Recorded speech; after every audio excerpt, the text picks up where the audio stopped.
No doubt there were other people there who had lunch with them. But their lunches were not multiplied. Not everybody was empty-handed, but not everybody saw what they had explode into fruitfulness and increase and enlargement. Only this boy who gave what he had saw the consequence of that giving. So you have to understand that principle number 2, only what is given can be multiplied. Principle number 3, you only reap after you sow, not before. And this is always the big challenge. People say all the time, when God gives me my first million, I'm going to give a lot. Well, God's not going to give you your first million until you've already learned how to give a lot. For a guy who only has $10, $1 seems like a lot. $2 is a whole lot, right? But that's the tithe and the offering. That's how you see $10 become 100, and 100 become 1,000, and wherever God says, I'm going to take this adventure. But the key is he can't multiply the seed until it's already sown. Mark chapter 4, verses 26 to 29. And he said, the kingdom of God is as if a man should scatter seed on the ground, and should keep by night and rise by day, and the seed should sprout and grow. He himself does not know how. For the earth yields crops by itself, first the blade, then the head, after that the full grain in the head. But when the grain ripens, immediately he puts it on the sickle, because the harvest has come. So there's a sequence here. There's an order to things. And so the kingdom of God is like a man who scatters seed. He's sowing. He's planting the seed.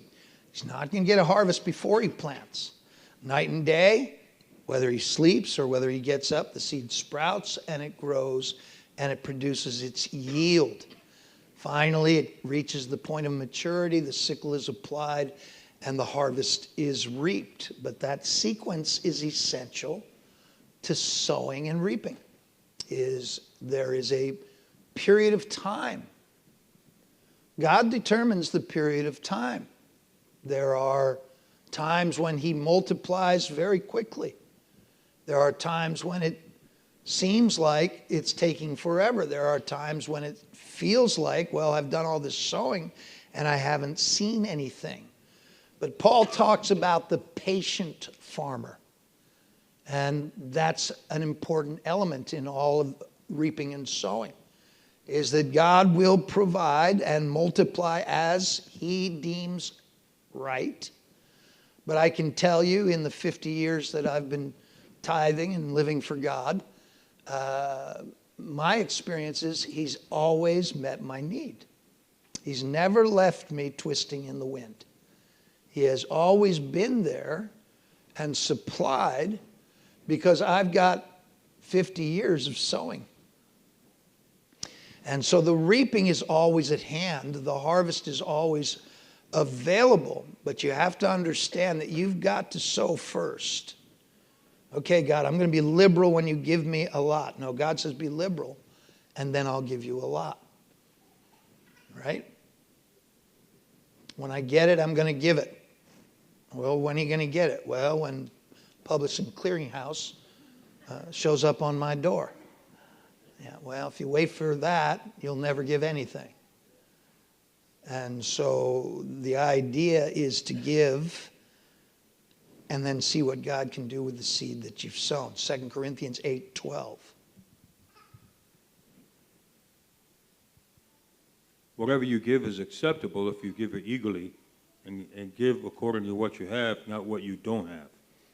Okay, so that is the NIV or New Living. The NIV says, for if there is first a willing mind, first a willing mind, it is accepted according to what one has and not according to what he does not have. So first comes a willing mind.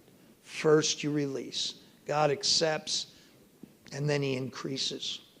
And he will always increase more than you sow. That's principle number 4. When you plant a seed, you don't just get one seed back. it multiplies. Luke 6:38.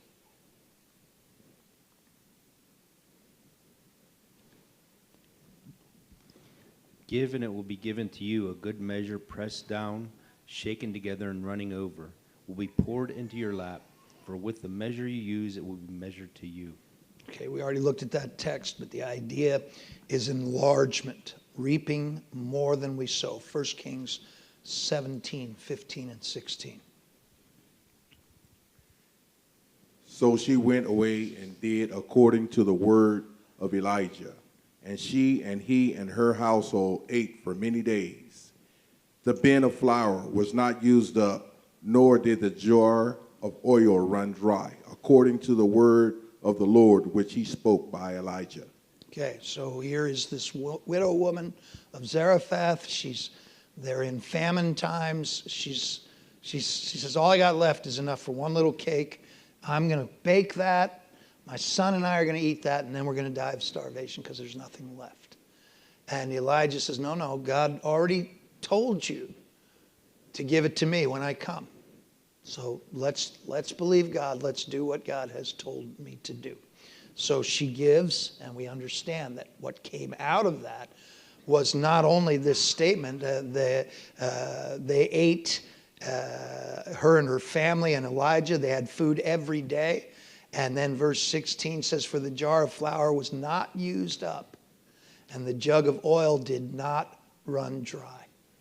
So there was this constant flow of provision that came from that simple cake that she made. She just had this little bit left, and it opened the doors of multiplication. So those four simple principles that we just looked at. You only reap what you sow, and then you only are multiplied in your giving, in your liberality.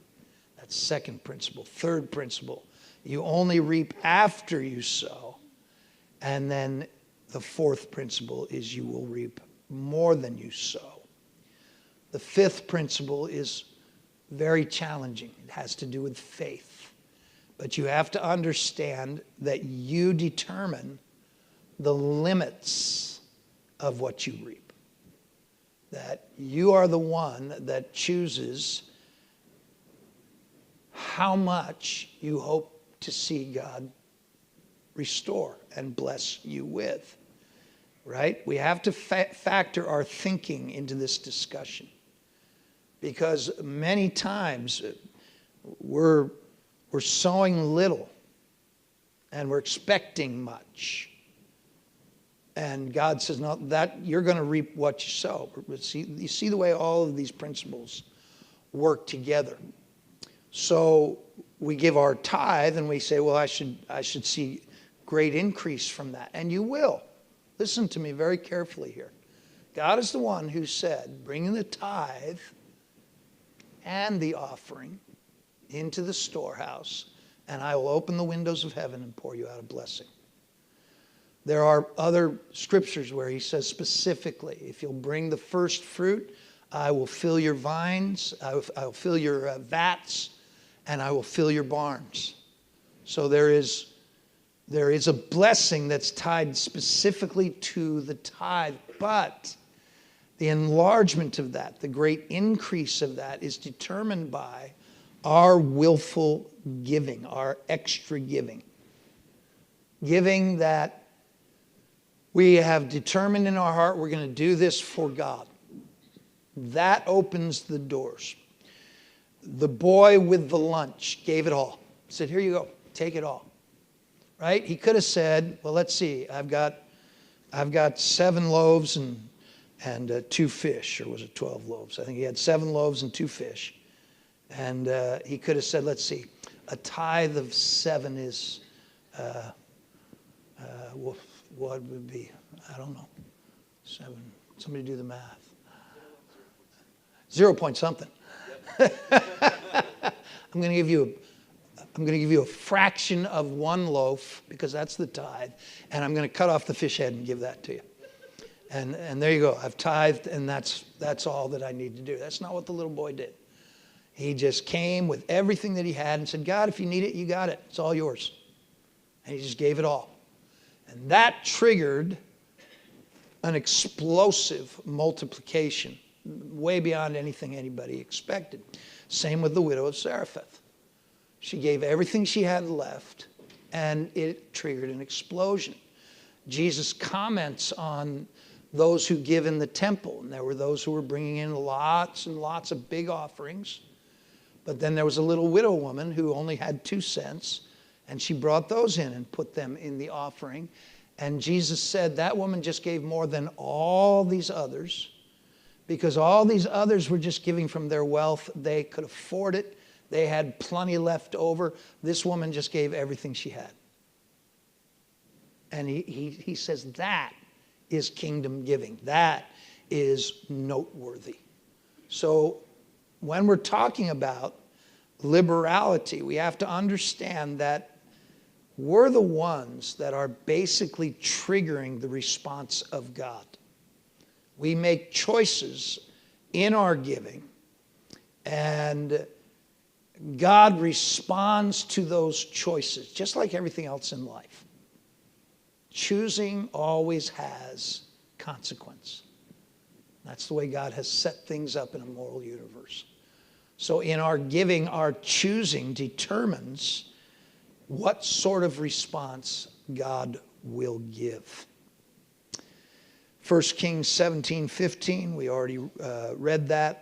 13, Elijah said, don't be afraid, go home, do as you have said. First make a small cake of bread for me, what you have, and bring to me, and then make something for yourself and your son. So God is questioning her about whether she's going to obey what God has already told her. If you go further back in the story, while Elijah is still up at the brook Kidron, God speaks to him and says, go down to Zarephath. I have commanded a widow there to meet your needs. I've already challenged her. I've already put it on her heart to respond to you. So go on down there, and we're going to take care of you. So when Elijah shows up, he says, are you going to do what God told you to do? Are you going to be liberal? Are you going to take care of this need? And he says, don't be afraid, because God's the one who challenged you. So there's nothing to fear. He will take care of you in the process. So whenever God speaks to you about special giving or on top giving, it's very important that you listen. It's very important that you respond, because those responses are going to determine your experience in God's provision and blessing. Right? God challenged you. How many of you have ever gone to conference and God has put a ridiculous amount of money in your heart? And you're going to give it. And God says, it's what I want you to do. Or even here, we've raised offerings for all of these churches we've sent out. We've got an offering coming up. I might as well spring it on you right now. We've got a church van that we're going to buy to replace the one that's being affected by entropy. And so we're going to, how many of you understand new vans aren't cheap these days? And we're getting an incredibly good deal because we're going through Adam Porter over at Ford. And so he's helping us and doing the best he can. But right now, he's got a backlog of orders for these vans, and people are willing to pay half again what their MSRP is. So these vans are going for $50,000, $55,000 a pop, and people are offering $75,000 to $80,000. We just need a van. We want a van. We'll give you $80,000 for a $50,000 van. So it did cross my mind to buy 3 and sell a couple, but I didn't do that. But here is the need of the church, and I don't know when I'm going to take that offering. I'm just kind of giving you a heads up, because I don't know when we're going to get it. They keep kind of bumping it back. We've actually ordered it almost a year ago, and it's, the welcome to Biden's economy. And so we're waiting for the van to show up. They said it's supposed to show up sometime this month. So at some point, we're going we're going to take a special offering for that. Okay? And so that's on top of the normal expenses of this church. And we're going to pay for it. We're going to pay for it. Why? Well, because we need a van, because we travel all over America with invasion teams, and we have all kinds of equipment that we haul around and things that we do. And so we're going to need this van, and we all know that. We're all grown-ups, and we understand that this stuff is required for ministry to do what it has to do. So we're all going to give to that. And what are you going to give? Well, I don't know, but you need to think about it. You need to be aware of it. You need to know that that I'm not going to give a $50,000 offering because I don't have it, but maybe you do. Maybe you have a $50,000 nest egg that you've been wondering what God wants to use that for. All donations will be gladly accepted. Okay? But together, we can do this. And together, we've done all that. And we just keep doing it. And every conference, God moves and we end up sending somebody else out, and there goes the budget and there goes the finances. And how do we do that? Well, we've been doing it for many, many years now. And God always provides because of a congregation that understands the financial principles. When I was in Cortez, Colorado, we took a 6-month pledge every 6 months for outreach and evangelism. At that point, we didn't have any Church of Pioneer work. We were just getting started. But we had all these expenses just to try to reach the community that we were in. So we took this pledge every 6 months. And if we got to this 7th month, that was time for a new pledge. We'd gotten through the 6 months. We're at the 7th month. If I didn't take a pledge, I had people from the church coming and begging me to take a pledge because their finances were drying up. They would come and say, when are you going to take the pledge, Pastor? Because I need some money. This is the way God moves and multiplies. This is how God helps us. Sam. It's been my experience that if you don't want to live paycheck to paycheck, you got to give above the tithe. Yeah, absolutely. Absolutely. That's my experience as well. And that's the experience of anybody in here who has a track record of tithes and offerings, is that this is what opens the door to the blessing of God. So you set the limit on God's miracle multiplication. We saw in Luke 6, you give, and it will be given unto you. But he concludes that statement, for with the measure you use, it will be measured to you. Based on what you give, that's going to determine how this plays out in your life. Okay? These are not prosperity gospel ideas. Our emphasis in our lives is not about God enriching us. And our giving, as I started this conversation out, is related to our heart. It's related to a compelling interest in our relationship with God. It has to do with covenant. So I don't give so that God will make me rich. And the truth of the matter is, God could certainly have made me a lot richer than I am because he owns it all. But that's not what I give for, and that's not what I'm looking for.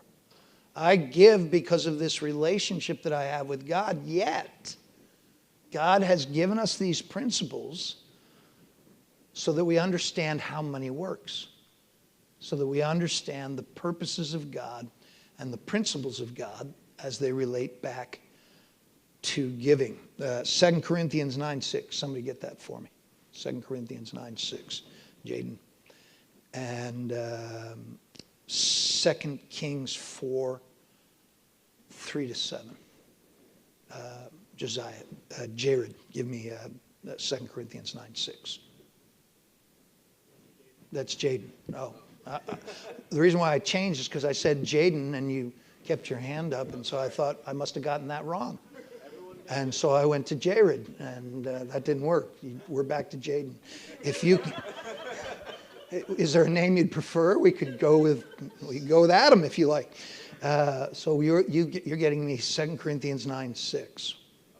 But this I say, he who sows sparingly will also reap sparingly, and he who sows bountifully will also reap bountifully. Okay, principle. You're going to set the limits of what you reap by what you sow. And if you sow sparingly, you're going to reap sparingly.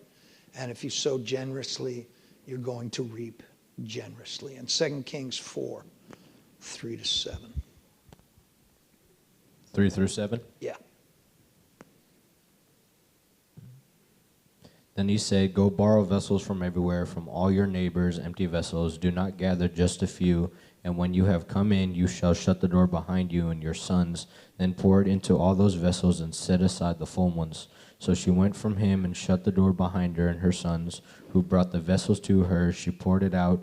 Now it came to pass, when the vessels were full, that she said to her son, Bring me another vessel. And he said to her, There is not another vessel. So the oil ceased. Then she came and told the man of God, and he said, Go, sell the oil and pay your debt, and you and your sons live on the rest. So this was a different context, but another widow woman, desperate need. Her son was going to be sold into slavery to cover her debt. She makes an appeal to Elijah, and Elijah says, No, God's going to intervene. Go collect vessels and get as many as you possibly can. And so she does. And as she's bringing them, they are being filled with oil.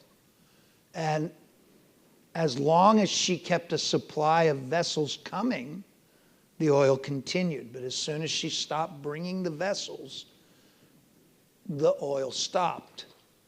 Again, it's the kind of picture of setting the limits of your blessing. Imagine if she'd had a nice tanker truck, right? She could have done very well for herself. And so she, by what she gathered and brought to God to fill, determined how much oil she would receive. We have that capacity to influence the size of the blessing that God wants to bring to us. These are principles of the seed, the principles of increase. Okay, I saw a hand over here. Yeah, Jefferson and then Darren. So I want to share a testimony about a time I gave a significant, what I thought to be a significant amount in conference. So I joke about it because I say to people I paid for my wife. I went to conference and I'm like, God, I want a wife, So there was a check coming in, but it was on hold for like days, and they said, I think it was like 10, 15 days. They said, well, we can't release this check, we have to process it, the bank, whatever.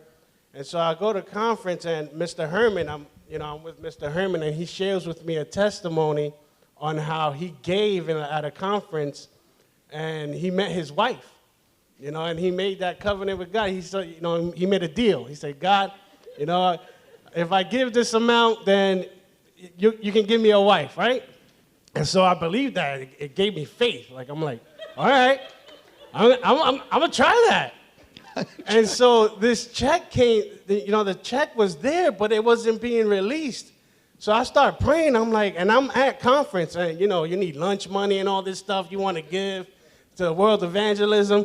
And I'm excited. I'm like, you know what? I'm going to try this. So I go, I'm praying. I'm saying, God, if you release this check, and it's thousands of dollars, thousands, I'll give you half. And in me, I'm like, oh man, I know he's gonna do it. If I make this, deal with God, he's going to release this check, and I'm gonna have to give it. If I don't give it, so I'm praying, and so the next day, the check was released, and I'm thinking, oh man, I gotta give this money. I have to give this money. And I'm like, you know what? I'm going to give this money. So I gave half of it. I did it. I gave, it was like thousands of dollars. I put it in, And I thought nothing of it. I'm like, great. I have, I still have money left over. I get to eat all the, we went to the grills and I had good food. I have extra money. So hanging out with the guys, you had a blast. And so 2 weeks later, I get invited to a birthday party, and I met my wife.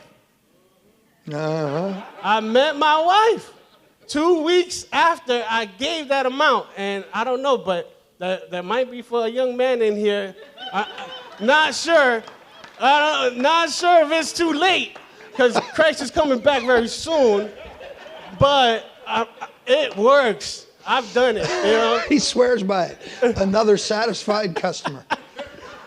And she's she's the most amazing woman in the world, above and beyond my expectations. I mean, God, it's like one of those offerings I gave that just continues to pay it forward. I'm getting blessing and blessing because she is absolutely amazing. And, I have several other testimonies where I gave a certain amount, like I told you. Yeah, but you only got the one wife. Right, just one wife. All right, just want to make sure. Right. It's clear but on other that. testimonies where it's like, God gave me, I gave a significant amount, of what he put in my heart, and then I got twice, $10,000. Yeah. $10,000 here, $10,000 there. Yeah. And I'm telling you, it works. God tests you when you ask him, but now you have to obey God. So be aware that the blessing that comes from giving does not necessarily compute out into a dollar figure.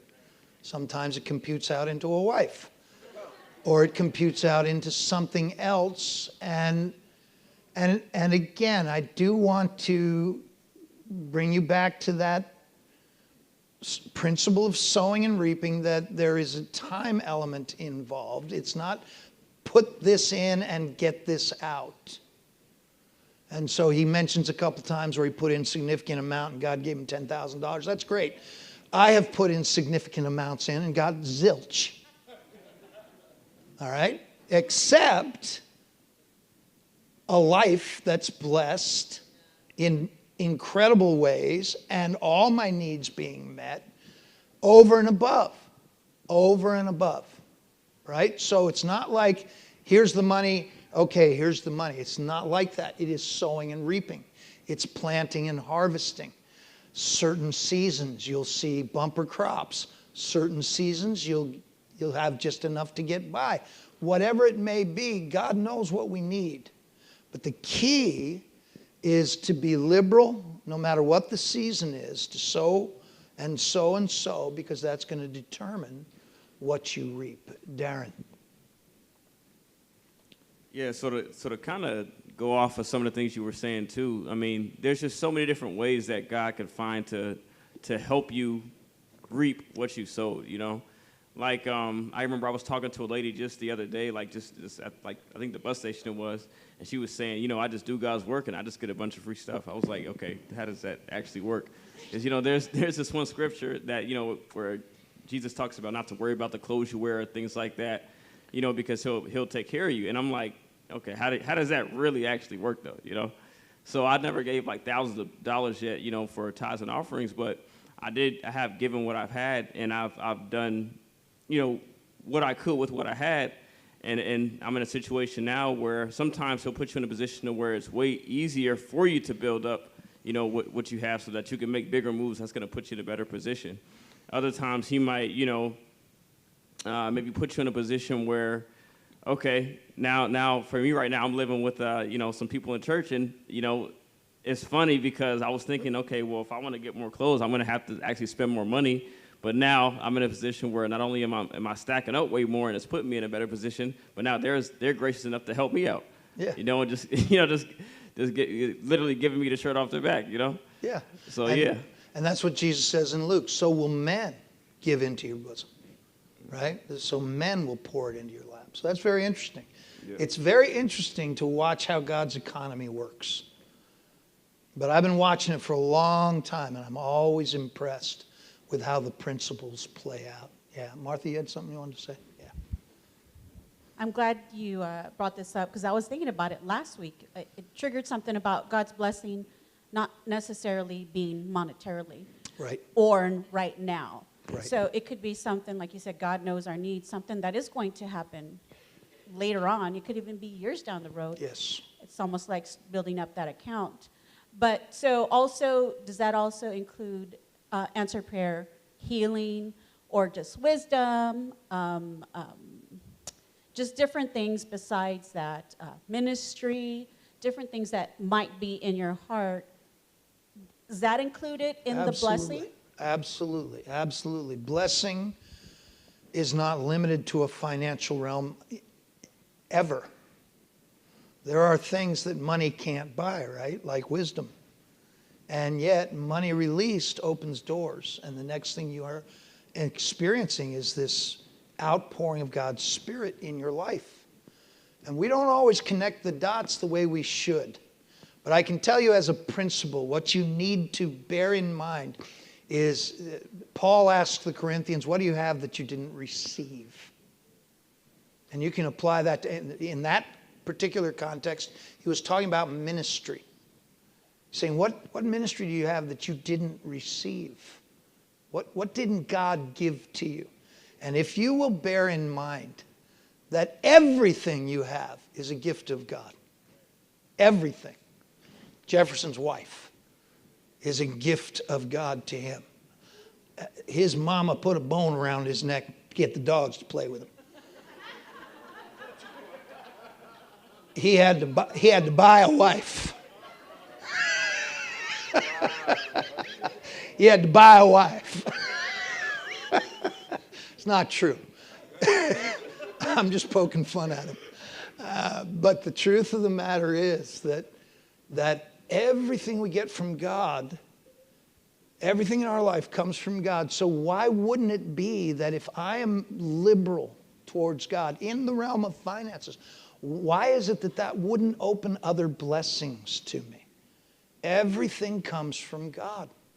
So as I sow, I reap. That's an inescapable principle.